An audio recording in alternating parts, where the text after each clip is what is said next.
it's been really cool having him in the meeting room. I mean, it's fun. The meetings are fun. They're intense, and there's, to some degree, there's like sometimes him and I will start to talk, and then I gotta look around and I see all these young guys looking at me like, all right, we gotta. Sherman, we'll talk about that later. Like I can't get that in all their minds right now. Have you had a talk with him about giving him carte blanche to coach on the field too?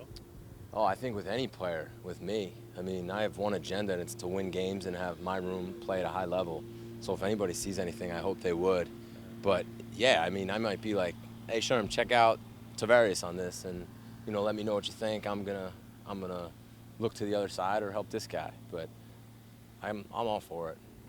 I just want to win football games, and I'm gonna tell you though, when he gets back to playing, it's gonna be you're not here for that reason anymore. You're here to go out and dominate and play at a really high level, because that's why you're here, and that's why I'm excited. I can't wait for him to get out and practice. I think he's gonna bring up the competitiveness of the group. But no, I'm excited. With Colbert, how have you seen him come back into year 2, and where's he going to make his biggest strides?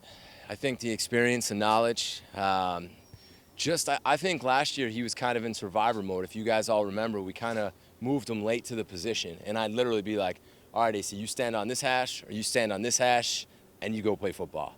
Now there's more teaching, because we have time with him to really understand the why and understand what offenses are going to do to attack us. And it's cool to see him pick up on things like that. And it's cool to see him get angry when he knows, man, I really could have made that play if I had done that, like we talked about. But besides that, the instincts, the speed, the way he can track the ball, the way he gets there, how he practices, it's exciting. He's been a lot of fun to watch so far. Obviously, you guys moved Jimmy Ward to corner for the offseason program, but is that a signal that Colbert is the best free safety you have on the roster? We talked about this earlier. I think right now we moved Jimmy to corner, and he's played free safety last year in this system, so we know he can do it, and we believe he could do that at a high level. Now our main focus with him is just go out, get your feet back under yourself from being a corner like you were 2 years ago. Learn this system. It's a little bit different. It's not just man all the time, and we'll go from there with Jimmy. With a lot of guys like Jimmy and other guys who've played multiple positions, how important is that versatility, particularly for your backups, wanting guys who maybe can step in at safety and corner if need be? Yeah, you love having guys with versatility. It brings more on game day with the amount of guys you can dress. If guys go down, you can move guys around on third down. You can plug and play guys in certain packages, especially if teams have multiple wide receivers in the game. I mean, he certainly is a guy that we know can do a lot. I respect Jimmy. Guys, I really respect Jimmy so much. I think the world of him as a person, as a football player.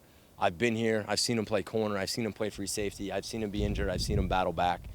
I'm just excited for the guy to go out, practice every day, get more comfortable with things, and see what he can do next year. I really am. I mean that. Can you talk a little bit about Ahkello Witherspoon and his learning curve back in his second year? Yeah, I mean, I think the cool part is if you put on tape of Ahkello from last year's OTAs and now, you wouldn't have any idea it was him.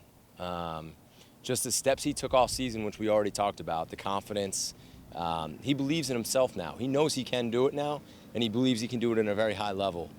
And to see him actually day by day get better on things has been a lot of fun to watch. He takes things very seriously. He's really a very intelligent person, and he studies the tape and he learns quickly from his mistakes. And I think day by day you do see him get better and you see him get more confident, and I'm very excited for him. It's only been a couple of weeks that Tarvarius Moore has been playing cornerback, but are you seeing the things that you thought you would see when you guys drafted him? Yeah, and that's a good question. Very fast, very explosive. He's not going to get run by. Sometimes he has to realize, hey, you can slow down a little bit, man. He's not going to run by you, And even the guys in the room will kind of joke with him about that.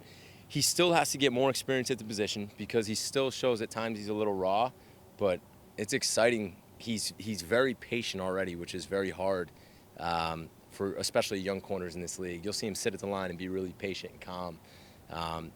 But the cool thing I respect so much about him is he's really excited for the challenge. He's all in, and he's improving day by day. And I mean, you guys saw the jumps guys can make throughout these OTAs. We just got to kind of stay the course, and we believe that he can do it, and he believes he can do it. So I'm excited to see it. You talk about Ahkello's intelligence. Are you able to, draw any conclusions about Moore at this point and the type of, thinker he is? Very instinctual on the field, quick to pick up on things, which is another thing that I am excited about. I didn't really know that about him, but he picks up on things pretty quickly, and you can tell even in the room he's on it, which is good, which will help him. Kyle and John said you were the guy who was on him early throughout the draft process. Maybe he was a sleeper prospect, and then he ran that time at his pro day. Did you get worried when you saw him run that time, thinking, oh, now he's going to be on the radar of a lot more teams because of that 4.32? Yeah, well, Adam Peters and our scouts actually, they told me about him first, so I don't want to take any credit for finding him. Those guys did a great job. But then when I turned on the tape, I was kind of like, really, guys? I mean, this guy's not going to get drafted high? And you saw how fast he was on tape. You never really saw him open up and just take off. So, no, I didn't think he was 4.3. I thought he was fast enough. He was big, strong, had ball skills. And then we actually planned to go work him out. We set up to go work him out, so we wanted to go visit him, and we were going to work him out as a corner. And then the time got 4.3, and yeah, I was like, all right, here we go. Now everybody's going to want the kid. He runs 4.3, and then they shut down the workouts, so I couldn't go work him out. And I was mad because I was trying to say, I think this guy could play corner. But I didn't get a chance to go do it, so it worked out good for all of us. I've been told before that safety skills translate to corner, particularly in this system. Is that true? Is that a fair assessment? I don't know. I think it's more individual. Could every safety in this scheme play corner and vice versa? I don't think so. I kind of know what we're looking for. I've been around some really good ones, and I saw some traits in him, saw some of the things he could do after I studied him hard, and I just had this feeling that he could play corner in our system.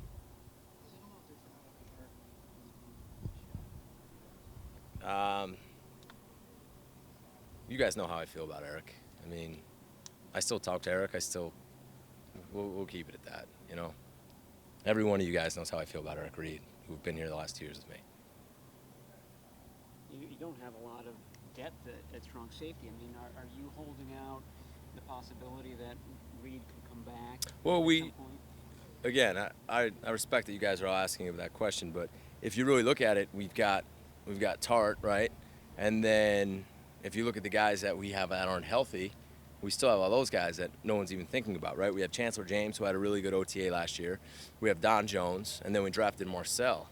So that gives us a good amount of depth. And then all of a sudden we have Terrell Williams, who was running with the ones today, free agent, because we needed some more people to play there, but he's been going with the 2s and 3s. So we got some guys. And I'm excited for those injured guys to come back. Chancellor did a nice job last year, if you guys remember, in OTAs. I mean, he was one of those pleasant surprises in our tryout camp. Marcel seems like an exciting guy to have in the room just because you can't really teach that hitting ability.